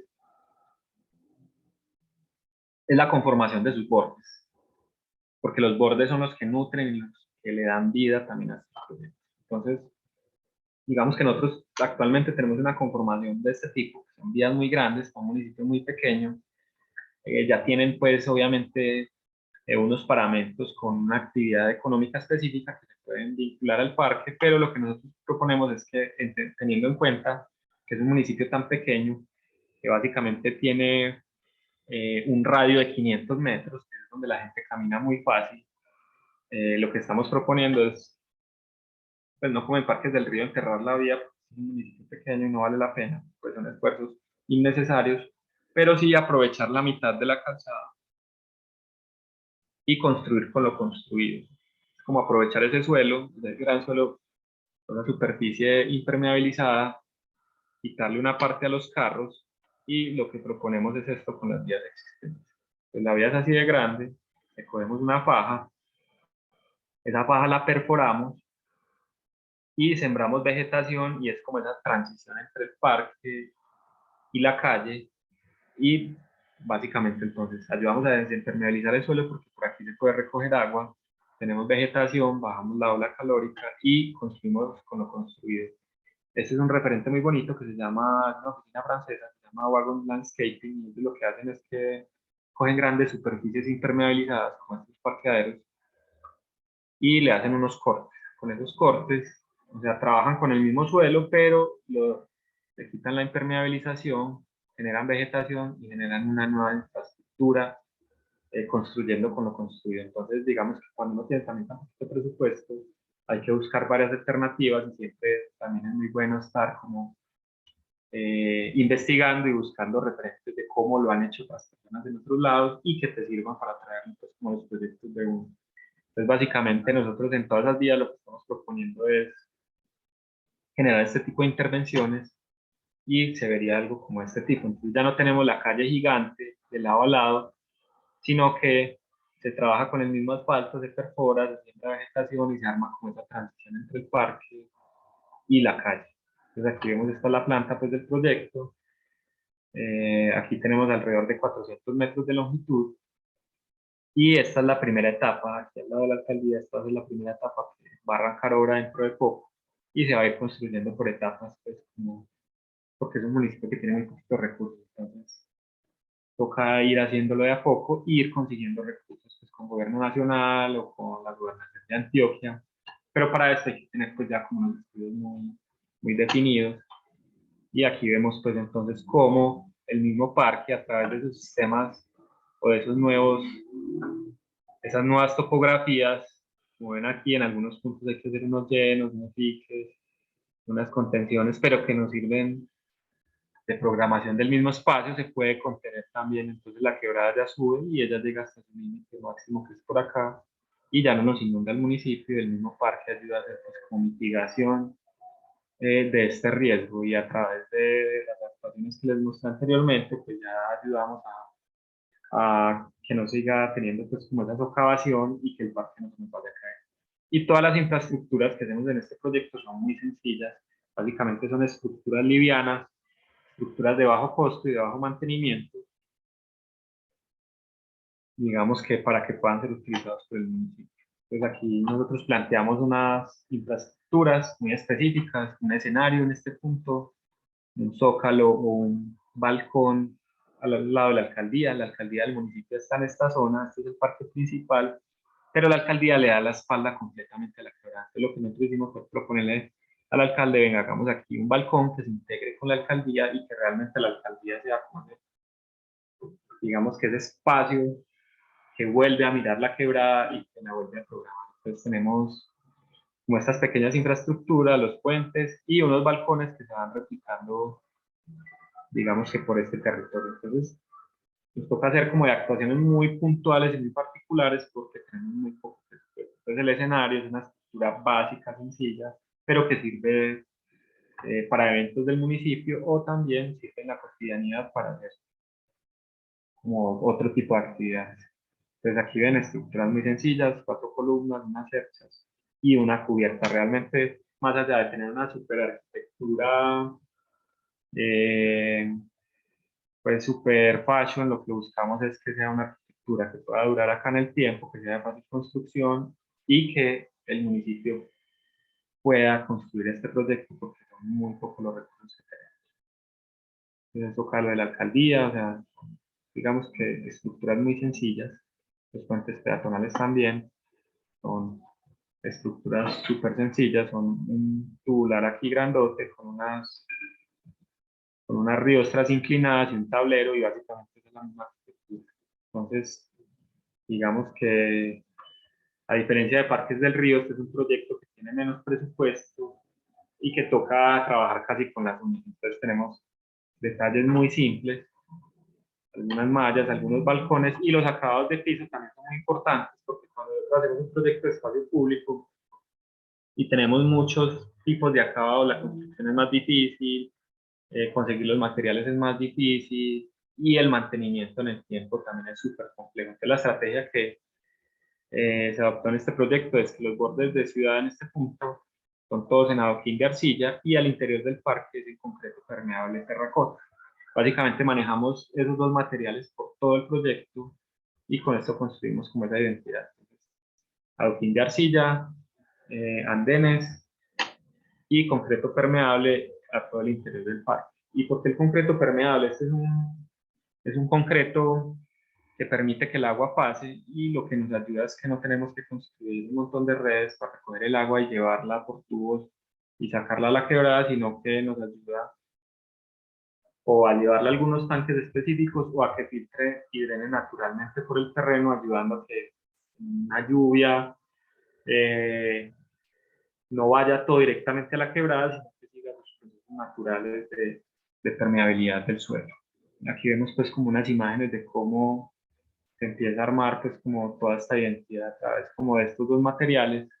Vemos entonces como el parque es concreto permeable al interior, y en sus bordes, en toda la zona residencial o en sus paramentos, es en adoquín de arcilla. Esto también permite que sea de muy fácil mantenimiento para las personas, y cuando se haga una obra nueva se puedan retirar y volver a poner muy fácil. Para no tener que hacer como grandes detrimentos sobre el patrimonio. El mobiliario son sistemas muy sencillos, pero tienen una particularidad, y es que como es un mobiliario que va a estar en la zona de alto riesgo y de inundación, todo lo que nosotros hacemos tiene que tener unos pequeños micropilotes, que son estos, para cuando la quebrada suba no se los lleve.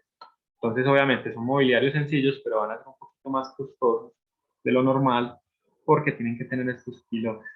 Pero esto garantiza que en las crecidas de la quebrada no se los lleve. Entonces, digamos que a veces son inversiones un poquito más altas iniciales, pero que van a perdurar en el tiempo. Que obviamente, si uno no da estas peleas y uno no recomienda esto bien, se construye sin estos micropilotes, con la primera inundación grande, que puede ser en un año, en 10 o en 15, uno no sabe cuándo, se lleve todo el parque. Entonces, básicamente, esas son como las peleas que hay que dar, y hay que tratar siempre como de estructurar muy bien los proyectos y saber dónde invertimos los recursos y dónde no. Ya luego estos son otros sistemas pues, de SUT y pues, de drenajes urbanos sostenibles, para tratar también de no llevar todo el agua a la quebrada, tratar de no tener todo el suelo impermeabilizado y aprovecharlo también como sistemas de paisaje.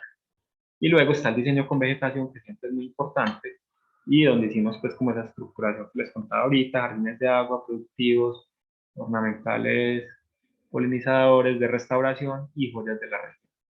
Y con esto lo que hicimos fue, para esta primera etapa, dividir unas unidades de paisaje muy específicas: borde de quebrada, fitorremediación, pastos y forrajeras, comestibles, melíferas, entomológicos, pioneras de restauración y ericáceas. Digamos que es como una mezcla interesante, donde atraemos insectos, otras son comestibles, otras son de olores, otras son de restauración del agua y de contener esos bordes, y las otras que son pues como esas joyas de la misma restauración. Entonces digamos que con esto hace también como, a partir de estas unidades de paisaje, se hace pues como esas asociaciones de especies, y aquí empezamos a tener ya como ese catálogo, que luego se traduce en cómo se replica en el parque, y luego las especies menores que hacen parte también pues como de esas unidades de paisaje, cómo empiezan también a ser parte del mismo diseño del proyecto. Entonces, digamos que en estos parques y en el espacio público, la vegetación siempre, digamos que casi que es como el punto de partida, y es la que nos ayuda a programar el suelo. Entonces pues es un mensaje importante porque mucha gente ve la vegetación como un adorno o llega después realmente con esto, digamos que tenemos una idea y una estructuración y una programación de nuestros proyectos que es bien interesante. Y ya con esto termino pues, la imagen general del proyecto. Muchas gracias. Gracias, David. Ha sido súper interesante, de verdad, los dos proyectos que ha presentado. Yo tengo una pregunta. Mira, hay aplausos de Valeria.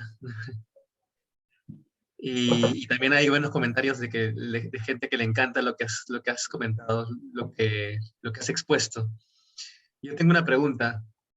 ¿Cómo diseñar con el agua en una época de crisis climática? Una época en la que hay muchas cosas que no se han visto antes. No, Aquí alrededor de yo todavía me hago la pregunta. No hay no hay una fórmula. Básicamente yo creo que es tratar primero de entender muy bien como el contexto en el que uno está y cuáles son, digamos, que esas problemáticas y siempre dar una mirada de escala de afuera. No hacer los proyectos como cerrados así, sino que primero darle una mirada más holística al territorio, entender un montón de problemáticas y en relación a esto uno tratar de aportar lo que más pueda, pero pues, no hay como una fórmula. Yo creo que todavía seguiremos cometiendo errores, pero básicamente importante es rodearse, obviamente, de gente que conozca el territorio, rodearse de gente que ya haya hecho otros proyectos, de otros especialistas, de otras profesiones, porque todos estos, digamos que todas estas miradas, uno tiene una mirada muy específica que es como una mirada en relación a las comunidades, una mirada estética, una mirada de Pero reparar un territorio, en este pero al caso has final, trabajado con muchas disciplinas, ¿no? sí, siempre pues, con equipos sociales, con ambientales, con forestales, con paisajistas, con ingenieros, con comunidad, con gente que odia el proyecto, pero también es muy bueno porque traen otro montón de cosas que uno no. Yo creo que hay que involucrar mucho y la participación ciudadana también es muy valiosa y no hacer solo socializaciones, sino talleres participativos es muy importante, pero no talleres participativos como dice la gente, ay, ¿usted cómo se sueña en parque? No, realmente los talleres participativos es tratar de sacar la mayor información posible de la gente, que la gente realmente piense en esto como un territorio que tiene algunas afectaciones, cosas buenas, cosas malas, vocaciones, y con esto como hacer una construcción colectiva. Yo creo que eso es lo más importante. Y no tener una sola mirada. Yo creo que eso es, porque digamos que cuando ustedes vieron pues el río Medellín, en esa época de la modernidad, tenía que una mirada ingenieril, conectar de un lado a otro y todo lo otro nos importa hacer. Ah, que el río llevaba por ahí vegetación y especies, no me importa, por ahí van a ir carros. Entonces, o que había una actividad económica, o que había unas comunidades que vivían del río, que sacaban arena, otras que, pues voy a decir cualquier cosa, que pescaban, otras que era un lugar de encuentro ciudadano. No, no nos importa nada, vamos a hacer una vía y a conectar de esto al lado a lado. Entonces, yo creo que lo más importante es vincular muchas profesiones, muchas miradas, muchos actores. Obviamente saber para dónde uno va también, que hay unos tiempos, porque tampoco podemos volver los proyectos pues eternos, pero sí tratar como de unir muchas fuerzas. Yo creo que eso es súper importante. Y en este caso, el arquitecto se convierte en un gestor. Es la parte de Sí, gestión que no se ve mucho.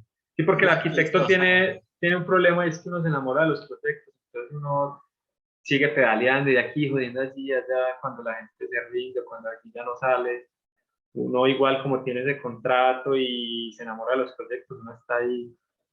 Entonces sí, es como esa, digamos que esa función de tratar como de coordinar y de poner a todo el mundo como en diálogo hacia, pues como hacia una idea y a construir esa idea también entre todos. Digamos, Genial. súper interesante. Sí, genial, Juan David. ¿Alguien más quiere hacer alguna pregunta? Aprovechen ahora que estamos aquí. de este proyecto tan interesante, de estos proyectos.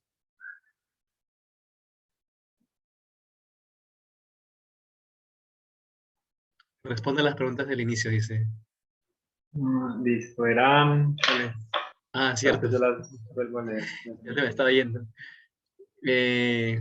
Aquí está. Era, ¿cuál fue la primera experiencia que te acercó a la arquitectura, tal vez de niño? Pues yo creo que todo el mundo tiene un arquitecto en su interior, pues porque todas las personas vivimos en un territorio y obviamente pues estamos vinculados completamente a la arquitectura. Yo, por ejemplo, yo soy de un pueblito chiquito, pues mi historia es particular, yo vengo de un pueblo muy pequeño, yo soy el menor de mi casa, tengo 6 hermanos, pero muy grandes, y pues yo casi que soy como hijo único, no me crié mucho, a mí me gustaba desde pequeño pues como hacer carreteras y finquitas y cosas, yo hacía muchas maquetas pues, porque vivía en un pueblito chiquito pues y estaba como toda en la calle. Pero mi hermana, tengo una hermana que estudió arquitectura, ella siempre me llevaba y me tiraba las maquetas allá. Entonces, pues ahí como por esos dos lados, yo creo que empecé a tener un interés y en el colegio me di cuenta que no me gustaba nada, ni las matemáticas, ni la física, ni química, nada. Pues me gustaba educación física y la clase de dibujo. Entonces, ahí también me di cuenta pues que yo como me iba a poner a estudiar algo que no me gustaba. Y empecé a investigar un poco, pues, como a ver qué había, arte, no sé qué, y arquitectura y básicamente dije, por ahí, pues de una, no miré otras cosas, nada, me metí en arquitectura. Pero creo que todos tenemos un arquitecto adentro, uno cada que habla siempre con un cliente o con cualquier persona que uno está haciendo un diseño, pues todo el mundo tiene una noción espacial, porque todos vivimos en espacios, en territorios, y yo creo pues que eso está en todo. Pero ya decidir, yo creo que fue como, bueno, también yo terminé el colegio y me fui a vivir a New York como una niña de allá ilegal. Y creo que también haber pues ido como a una ciudad de esas y empezar como, pues como uno viviendo allá ya ve como los problemas, pues porque uno siempre se imagina, no, la ciudad de afuera es más bacana que las de acá, pues todo es mejor, pero uno también empieza a ver allá un montón de problemas, y yo creo que también pues yo me tenía que movilizar como de Westchester hasta Manhattan, que era coger un tren como 45 minutos, pues también era como llegar a esta ciudad súper compleja y luego vivir como en una zona boscosa donde vivía, pues yo di por allá que vivía una amiga de mi hermano, como en una zona de gente con mucho dinero, entonces también era muy difícil moverse, tenía que tener un carro, tenía que o coger tren. Entonces eso también como que me empezó a llevar a pensar en como, bueno, cuál realmente es como la vocación o cómo deberíamos también como estar dentro del territorio, pues si vale la pena uno vivir por allá y trabajar por acá, los grandes desplazamientos. Yo creo que todo eso fue como una mezcla para estudiar arquitectura y luego también como, a mí en la universidad a mí no me gustaba tanto el urbanismo ni el espacio público, pero me iba muy bien y seguí toda la línea por ahí, entonces también como en la universidad, digamos que casi todos los proyectos que se realizaban siempre eran sobre el mismo contexto del territorio. Entonces, obviamente uno empieza a tener un manejo, a reconocer la ciudad de otra manera y a ver las cosas de otra manera. Entonces, estudiar arquitectura, no sé, no es una, en mi caso, pues fue como una decisión muy fácil. No, es que no me gustaba nada más, realmente. No me gustaba nada más. Y aquí era, bueno, uno aquí no necesita sino saber sumar y restar y ya. Entonces, no tenía que hacer como grandes problemas de matemáticas, dibujar un montón, pensar un montón.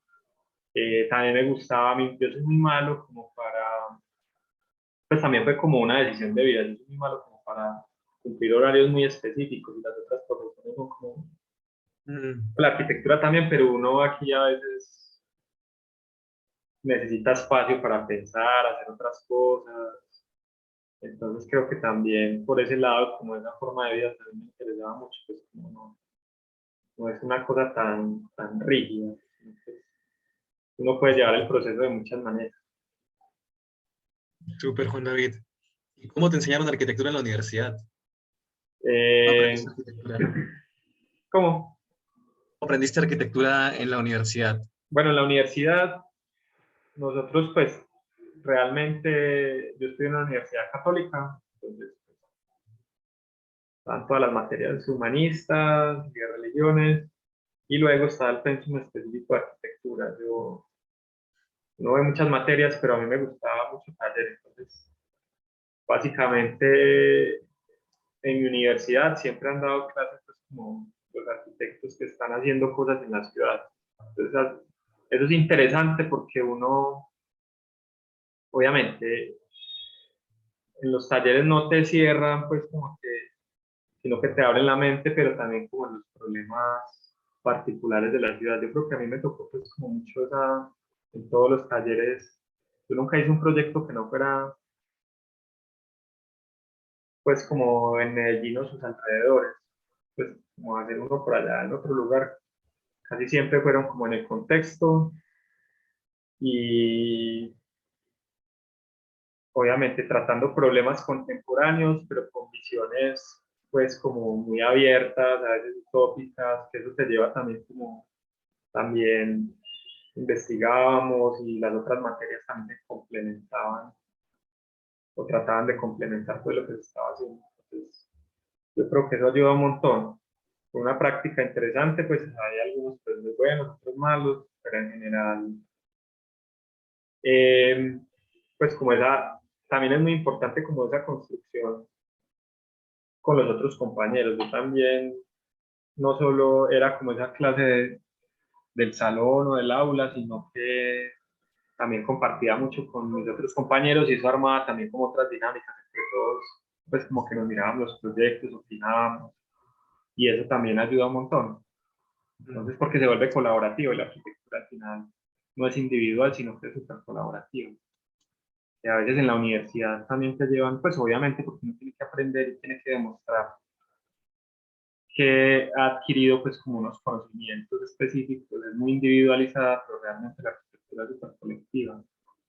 O sea, Ujú. cuando uno diseña cualquier cosa, pues una casa, eh, un baño, una cocina, un parque, uno no hace eso solo, uno siempre es un trabajo Ujú. colectivo, entonces también es muy importante como ese trabajo en grupo. Entonces, en, pues como en mi época teníamos muy buena relación todos y creo que también fue muy bueno pues porque era Ujú. súper colectivo entre todos.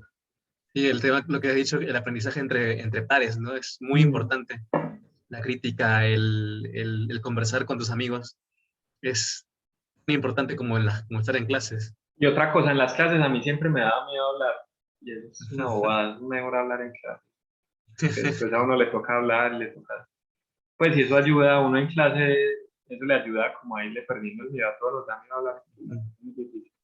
Pero a mí Sí. sí, yo le corría mucho a eso y creo que sí es importante como participar y equivocarse, porque uno aprende realmente de los errores, uno no va a estudiar es Claro. que no sabe, pues no se las sabe todas, sino que uno aprende de los errores, incluso uno todo, pues todavía seguimos cometiendo muchos errores y cada vez uno sigue aprendiendo más. Uno, cada que llega un proyecto uno dice, no, desde ya hice esto, ya hice esto, y llega unos problemas nuevos, un montón de cosas, cada vez estamos Claro, aprendiendo.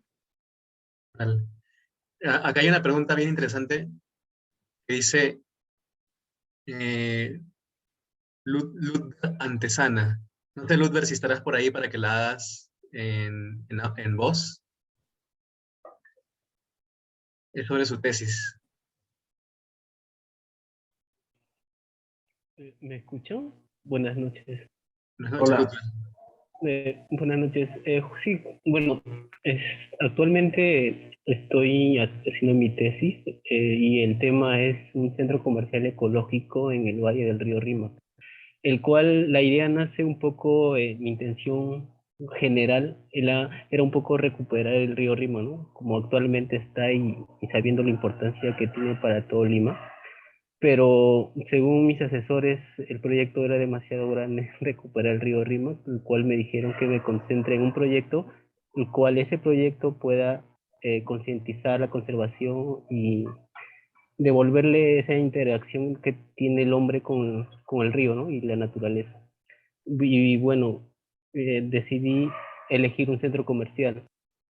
Por eso mi pregunta era, no sé qué tan importante sería un centro comercial para... Pues a mí es que realmente no me gustan los centros comerciales, pues sobre todo como en el contexto latinoamericano, porque, pero no sé qué es un centro comercial ecológico, pues de pronto es otra cosa, porque los centros comerciales siempre son cerrados, con aire acondicionado, sí, el como muy a su interior, nada para afuera. sí, el centro comercial, bueno, como la palabra dice ecológico, más o menos. O le puedes cambiar el nombre del centro comercial, porque no creo que estés haciendo específicamente un centro comercial. No, en realidad como está al lado del río Rímac, mi concepto fue formar un, un canal artificial como un eje estructural que me estructura el proyecto, el cual bueno, es como una estructura, ¿no? Como un recorrido de un río en el cual Ujú. hay pequeños espacios donde hay un espejo de agua, pero también está la naturaleza alrededor, ¿no? Y es como que algo, una forma natural. Bueno, no lo podría explicar, claro, lo Pero podría... por ejemplo, no, cuando uno, o sea, tú hablas de un centro comercial y por qué la necesidad, y pues lo primero que hay que mirar es como uno hace como esa mirada de cambio de escala y mira como el contexto del lugar, cuáles son las oportunidades, pues las problemáticas siempre son oportunidades, entender un poquito la vocación, la identidad cultural ahí, y en relación a eso, pues más que centro comercial es como un eje, pues como un eje, no sé, es que no he visto su proyecto, no sabría qué decir específicamente, pero más que un centro comercial, más descrito que es más como un eje cultural, comercial ecológico, donde puede haber pues como una oferta más relacionada como uno a recuperar esa identidad del río Rímac, no sé en qué punto específico del río Rímac está, entonces puedes tener ahí como un corredor cultural, comercial, ecológico en relación como a esa vocación o identidad de esa zona, pues siempre es importante como entender muy bien qué pasa en la zona que hay, qué hubo históricamente, qué hay ahora y cómo puede uno como tratar de reparar ese territorio en relación a eso, más que insertar una pieza como yo quiero un centro comercial, ¿qué quieres ya? Sino como tratar que realmente sea un articulador, también que sea como ese espacio de transversalidad, pues, que sirva a integrar entre las dos bandas. No se puede hacer muchas cosas con eso, sino que el nombre de centro comercial siempre lo lleva a uno como a pensar en otra cosa. No sé si de pronto tenés mal es el nombre. Y también el nombre le da un carácter, pues, finalmente, Y ¿no? pues si el centro ¿Cuáles son comercial los uno se gustos? imagina es como esa cosa ahí grande antes como encima del río, como tapándolo. De un mall. Sí, entonces yo creo que puede ser. Y el nombre también te ayuda como a pensar en otra cosa. O sea, porque si uno piensa en centro comercial y me imagino que buscar referentes y esos referentes de centros comerciales y eso te va cerrando mucho. El nombre también le ayuda a uno como a buscar ese camino, esa identidad del proyecto para dónde va, pero siempre ha ayudado pues como a entender Ujú. un poco ese contexto, no como, no sé, pues como darle una mirada a qué es lo que pasa en esa zona, cuál es su condición transversal, Ujú. qué pasa al lado, qué ha pasado en la historia, cuál es su vocación cultural ahí, pues, y eso te ayuda mucho también como a darle ese uso y esa identidad, ese espacio para que cualquier persona cuando le presentes el proyecto como centro comercial no te lo tumbe de una, sino que te puedas explicar como muy bien articulado ese contexto y a las necesidades. Bueno, bueno, gracias por el comentario. Acá hay varios comentarios, sin embargo, ya estamos sobre la hora y los invito a participar mañana de la conferencia, del lanzamiento que vamos a tener con Juan David sobre el concurso para prácticas en urbanismo y paisaje en la oficina LAN, que es de la oficina de Juan David. Y ahí podemos conversar más. Esta va a ser una conferencia, un evento de lanzamiento donde vamos a hablar sobre lo que hace la oficina. Y también, bueno, vamos a responder las preguntas que ustedes hagan sobre las formas en las que podrían participar de este concurso y competir por una práctica profesional en la oficina. ¿Sí? Entonces, Juanda, muchas gracias por hoy día, por la conversación. De verdad que quedan muchas más cosas por hablar, muchísimas más temas. Aquí hay bastantes comentarios que han hecho los chicos y chicas y que finalmente no vamos a poder verlos todos. Pero bueno, queda pendiente pues para seguir conversando en otro momento. No, muchas gracias por la invitación y no, súper, pues como dialogar, compartir experiencias y lo que necesiten. Súper, Juanda, súper.